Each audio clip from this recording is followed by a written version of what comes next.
Das war sie also, meine 4. und letzte Woche der Challenge. Diese Woche waren nochmal ordentlich Trails angesagt.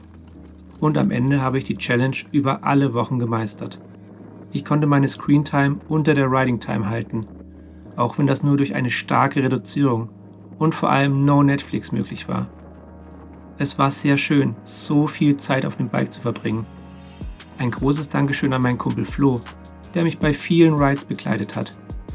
Bist du ready? Nö, niemals. Okay.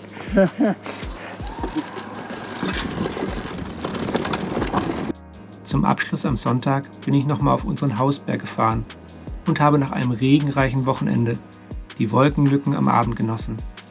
Ich hoffe, euch hat die Challenge auch Spaß gemacht. Bis demnächst auf den Trails. Euer Ben.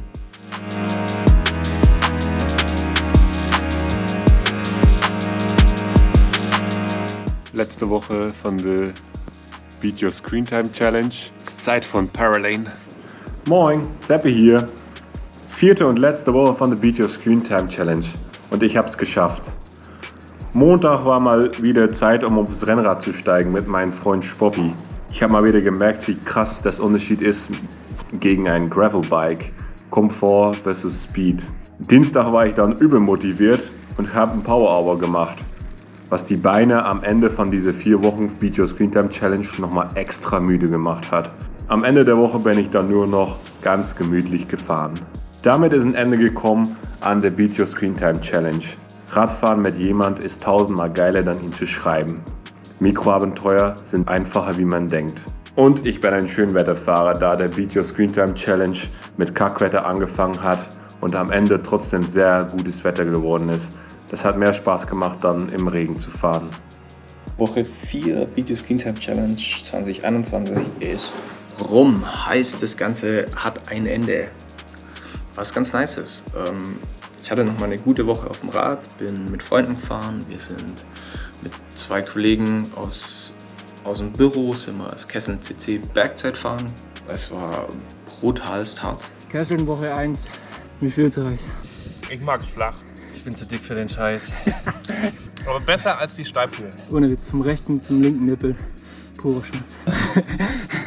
Bin jetzt aber auch froh, dass die Beat Your Screen Time Challenge rum ist und ich mir jetzt noch irgendwie 1-2 Tage Pause gönnen kann. Ich würde sagen, alles in allem bin ich ziemlich happy, dass ich hier mitgemacht habe. Ich merke jetzt auch schon, dass ich das Handy besser mal zu Hause lassen kann oder es einfach in der Ecke liegen lassen kann, ohne dass ich alle gefühlt 20 Sekunden drauf schauen muss, was denn so Neues passiert ist.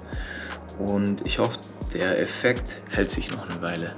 Tada! Und schon sind die 4 Wochen der Challenge vorbei. Ich habe alle 4 Wochen erfolgreich gemeistert. Die letzte Woche war für mich tatsächlich die schwierigste Woche. Anfang der Woche war das Wetter noch ganz schön. Da war ich mit dem Rad bei meinem Pferd. Dann schlug das Wetter leider einmal um. Ich bin mit dem Rad wieder zu meinem Dad in die Klinik gefahren. Leider bin ich nass geworden. Es fing wieder an zu regnen. Das Wetter war nicht mehr so schön. Zum Wochenende wurde es einmal zum 1. Mai nochmal ganz schön. Am Sonntag wurde es dann richtig ungemütlich. Es hat geregnet und gestürmt und es war super kalt. Ich bin eine Runde mit einem guten Freund von mir gefahren, dem Danny. Es hat trotzdem Spaß gemacht. Nichtsdestotrotz bin und bleibe ich eher eine Schönwetterfahrerin. Mein Fazit für die Challenge ist auf jeden Fall, dass ich von mir selbst überrascht bin, wie gut ich doch auf mein Handy verzichten konnte und wie einfach es mir doch fiel zu sagen, Handy weg, ab aufs Bike, obwohl das Wetter nicht schön war. Und ich hoffe, dass ich das auch in Zukunft beibehalten kann.